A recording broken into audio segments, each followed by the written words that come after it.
Good morning. It's a Saturday. I trust you're not all too hungover. And if you are, well, just sip on some whiskey while you're listening to the news. Markets. So what do we have for you? Well, Bitcoin's sitting on 22995. 0.3 up for 24 hours, 1.3 up on the week. That basically tells you the story of the week. We've been attacking 23 now for so many days. Just so much resistance there. I think today we're looking at knocking backwards to about 22,500, and then I'm quite sure we're going to try to hit that resistance again. Sooner or later, we're going to break through it. I'm sure of it. Ethereum is sitting on 1585. That is up 0.7 for the week, for the 24 hours, but it is down nearly 4.5% on the week. Again, nothing to worry about. There's just a lot of liquidity there. So just keep watching. Again, I'm still hoping for a break to the upside. We'll have to see there. BNB sitting on 306, which is nearly 1% for 24 hours, but only 0.5% for the week. Same old story. It's all going to follow Bitcoin, of course. And at the minute, we're just hitting that tough resistance there. Can't push further. I still think the bulls will get it. I really do. Although those bears are just sitting there hoping, aren't they, hey? Right. Over the week, BTSC's had the best week. It's up 57.9%. Aptos has also had a very strong week, up 56.5%. Phantom has had another good week. That's up 32.1%.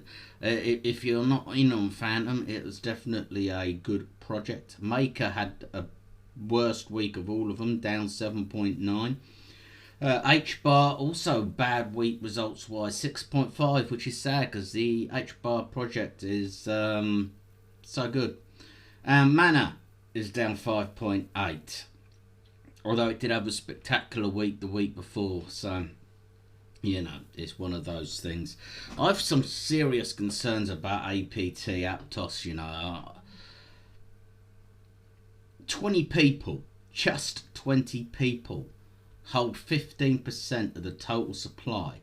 That's 97% of the circulating supply is held by 20 people.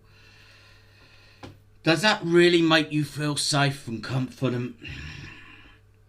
And that's the what's it of it. More controversy is Aptos's core development wallet has moved over $20 million worth of Aptos onto Binance. It's still got 1 billion tokens in that wallet. So I think it's a very fair question to ask whether the core developers are actually selling their bags at this point. Well, let's have to carry on watching it. It's been so full of controversy since the fucking day it launched, Aptos, hasn't it? Still, no matter. Matic's had a good week. It touched $14. It's basically fueled by heavy on-chain development. It's such a great project. They also had a hard fork designed for performance and making things better for users. So, they deserve a good week, bless them. Floki. Floki is a DeFi token, essentially wanting to take on Shiba Inu. Floki is named after Elon's Shiba Inu dog. I mean, Jesus fucking Christ.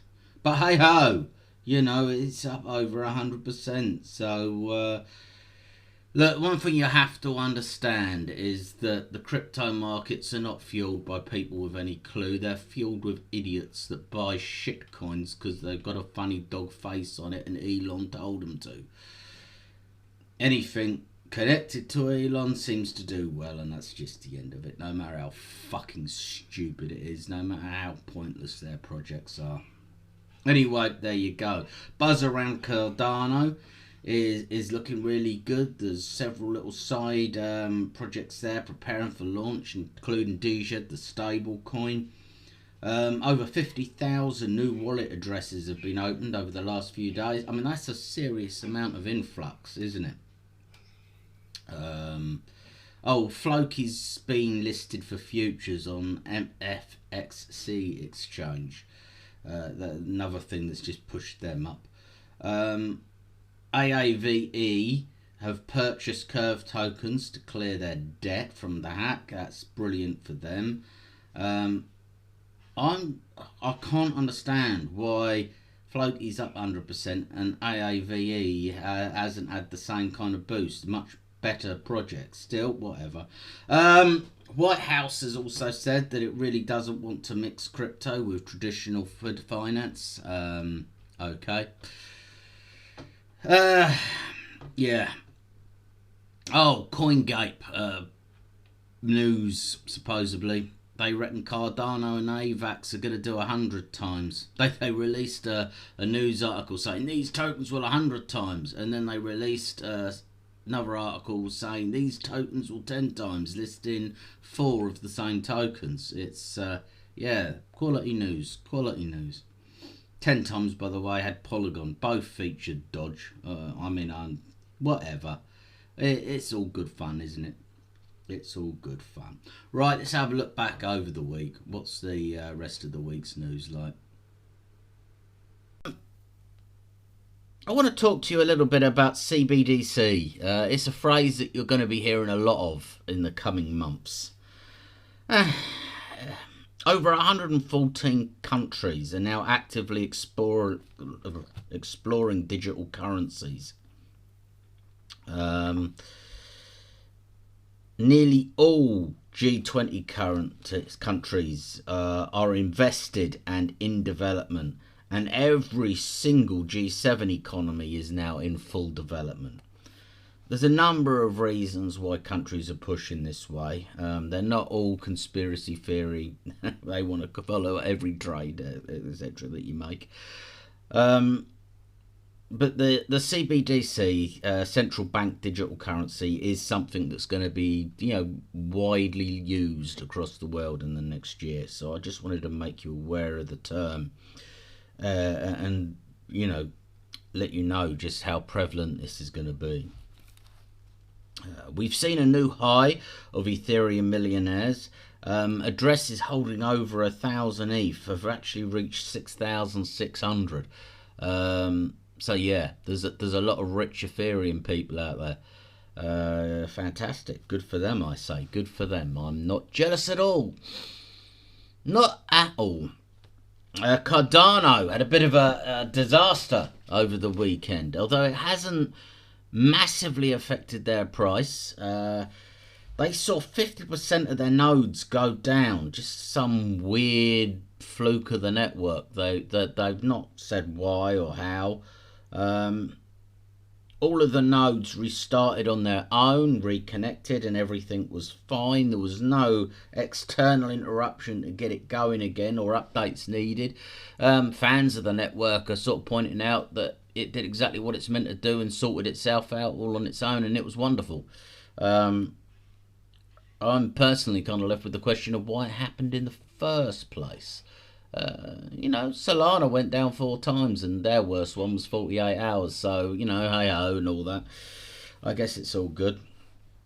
Jump Crypto. It's building an open source validator for the Solana network, mentioning Solana.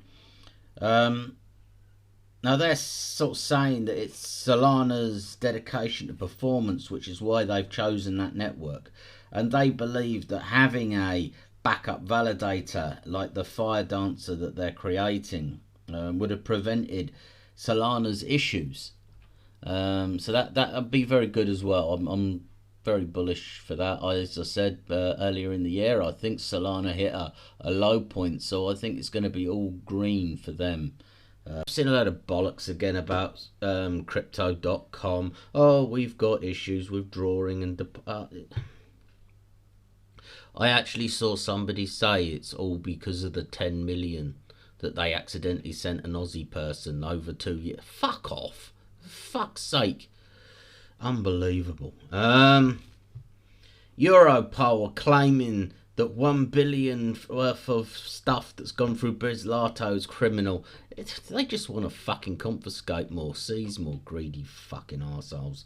It's got bollocks all. Yes, okay, I've no doubt that some funds sold through Bislato was probably a bit dodgy. But about the same percentage as what fucking cash gets paid to people gets used for something dodgy. That's just a load of bullshit. FTX's new CEO is looking at restarting the exchange. Kind of saw that one coming. Not sure how popular that will be. Uniswap has decided to move from Ethereum to BNB. That could be bullish for a Uniswap. Really good. A Swiss bank, CT Geston, no idea how you pronounce it, is tokenising its shares. I thought that was quite interesting.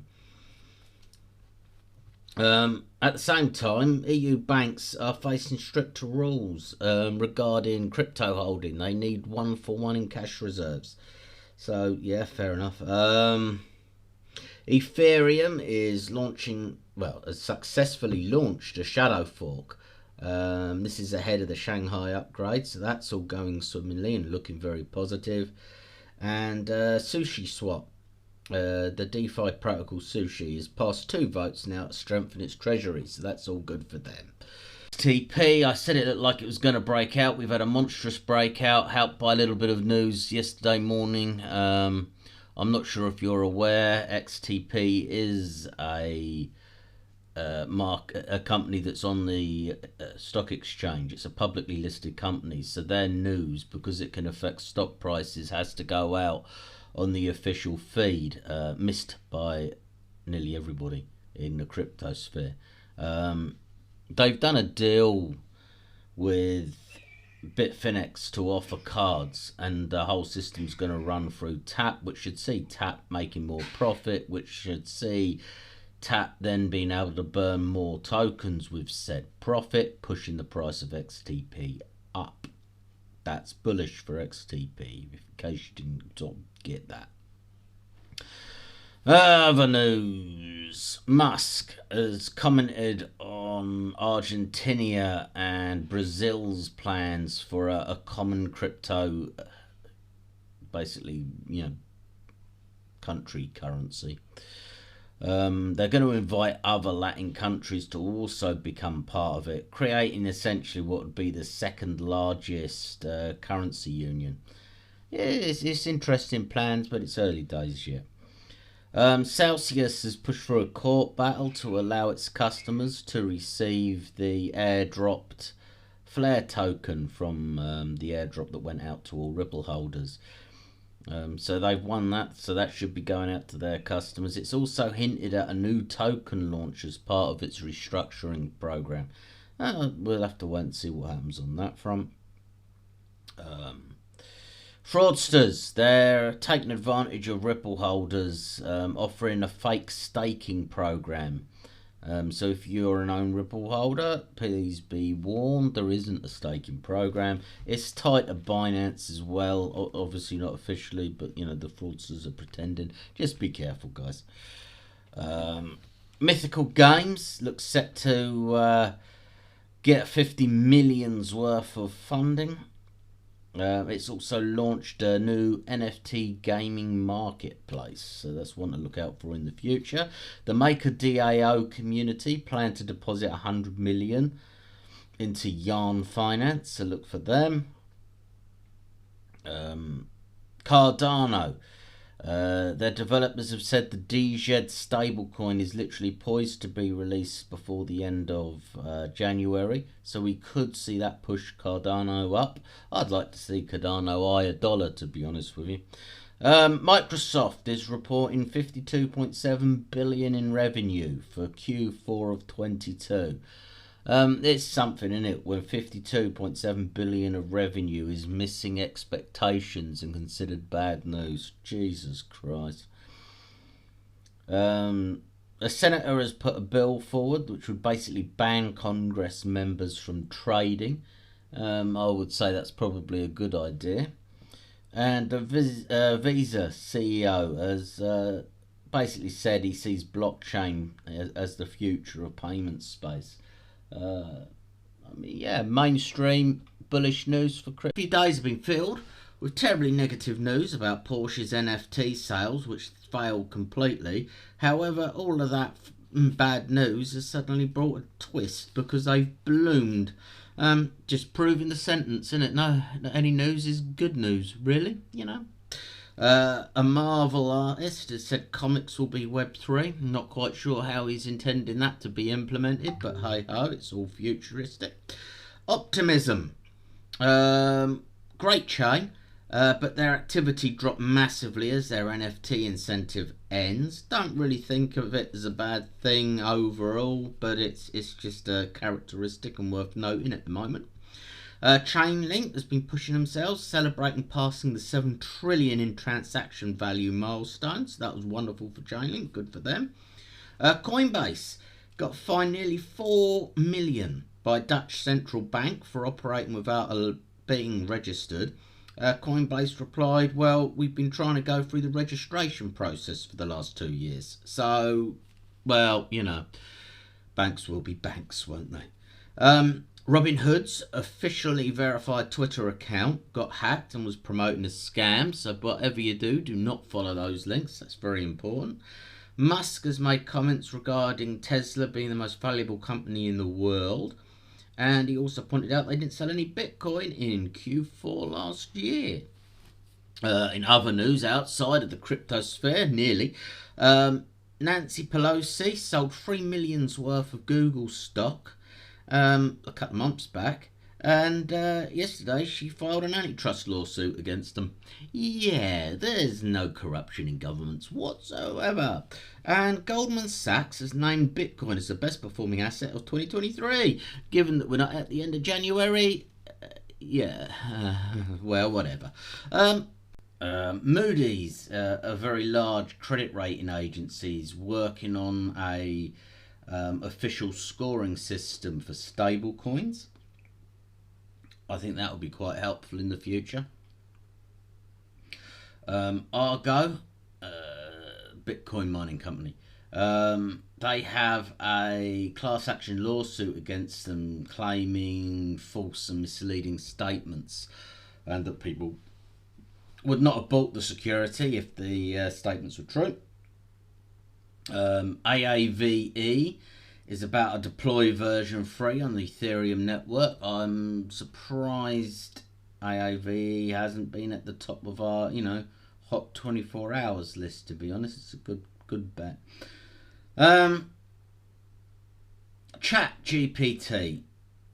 Look, it's having its moment. It's the big thing. Microsoft is investing heavily. It's pushing that up.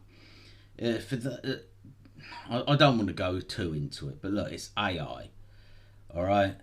And because of the success of ChatGPT and Microsoft's interest and Bill Gates' interest, it's become the latest, greatest thing. And it's pushed interest in other AI crypto projects up a lot. So if you're interested in that kind of thing, click on this link up here and that'll take you to the top AI coins video. Worth watching, why not? Floki Inu has had a really good 24 hours. Its DAO proposal to burn 55 million in tokens. So that's going to be good for Floki. Bithum or Bifum, could be either. Bithum Exchange has been raided in South Korea. Might not be good for them, but we'll have to wait and see what comes out of that. Matrix Port, crypto company, laying off 10% of its staff. And Amazon has let slip that it's intending to launch an NFT initiative in spring. Now, this has come from 4 separate sources. Trustworthy sources. There's no details yet on exactly what they're intending to do, but could this be tied to Ava Labs? I mean, they very publicly signed a deal. This could be very bullish and good for Avalanche, but time will tell, people. Anyway, there you go. So, yeah, thank you very much for tuning in. I hope you've had a good week, and Saturday's just the start, isn't it? Hey, carry on drinking and all that. Whack me up on the socials, hit subscribe, and join me Monday for some more. All things crypto by a duck life. See you next time.